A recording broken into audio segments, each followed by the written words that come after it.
Hi everybody, this is Graham, the clockrepairspecialist.com.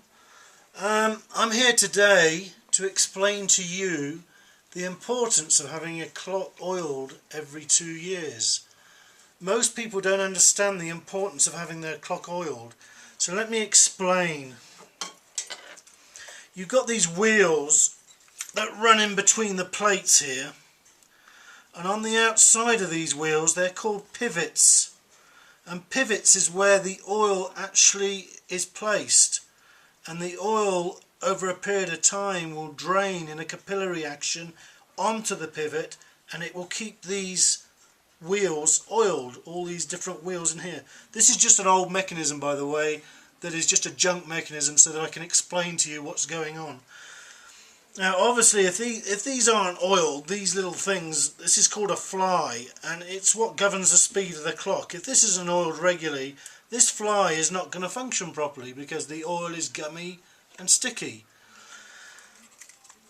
The pivots run through these little holes in the plate, and the pivot is the part that comes through the end of this plate, and it has a little sink in it. The sink is kind of a V shape, and inside that V shape sits 1 or 2 drops of oil.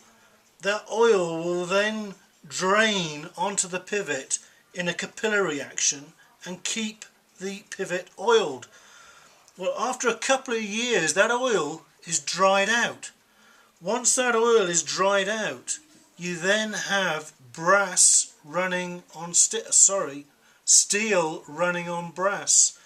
Therefore, that pivot will become oval shaped, and once that pivot becomes oval shaped, the gears will then gear in too deeply into one another. The clock will lock up and stop. And my job, 90% of my work, is re-bushing a clock, and by bushing I have to put it on a special jig, drill out the hole, put in a new bushing, polish out that bushing, polish out the pivot that runs inside the bushing.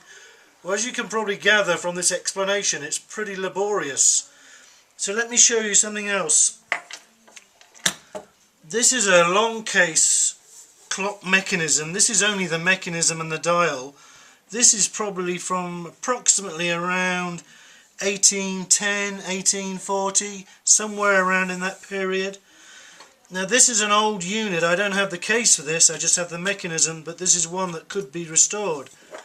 But again, you can see quite clearly on this one, because this is an early mechanism, that the wheels are much larger than on this grandfather clock that's made after the 60s. You see how much thicker the plates are? See how much thicker these teeth are than they are in here? I don't know whether you can see from that video, but maybe if I tilt this up, you can see the difference in thickness.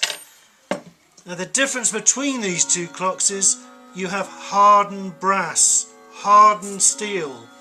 This clock, even if it's not regularly maintained, will continue to run even when it has no oil in it, without anywhere near the wear this modern clock will, made after the 60s, due to the fact that the brass on these modern clocks, you have soft brass, soft steel. So that's why it's very, very important to oil these clocks every 2 years. This is a French clock, as you can see. I don't know whether it's possible to see from that video, but we'll do our best. The wheels in this clock are much, much finer than compared to this. This is called a grandfather clock or a long case clock. These wheels are much finer.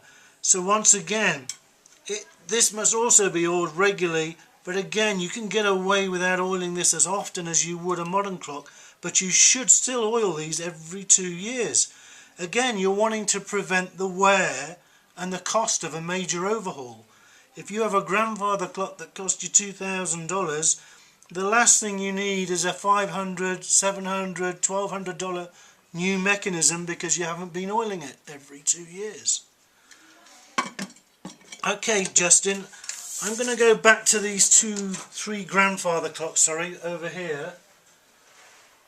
This is a modern one made after the 60s, and this had not been regularly oiled. In this case, I'd completely redone the mechanism, rebushed it, and as I was explaining to you on these clocks here, some of the holes in this clock had become oval.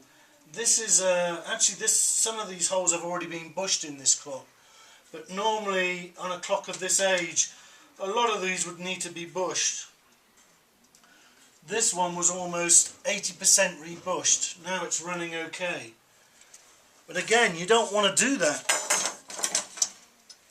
Do you want a big expense or a small expense? My attitude is, if you maintain it, you will never have the big expense of $500, $600, $700 or a major overhaul, again, which can lead anywhere from $400 to $550. You don't need that. Oil it regularly every 2 years and you will avoid that expense. This is another clock, another grandfather clock. Actually, this is a grandmother clock because it's only 6 foot high. This is about 6'6". This is a grandfather clock. This was not oiled for 30 odd years. Needed a total new mechanism because it was not oiled. If it had been oiled every 2 years, it would have needed no major work. Again, this one here,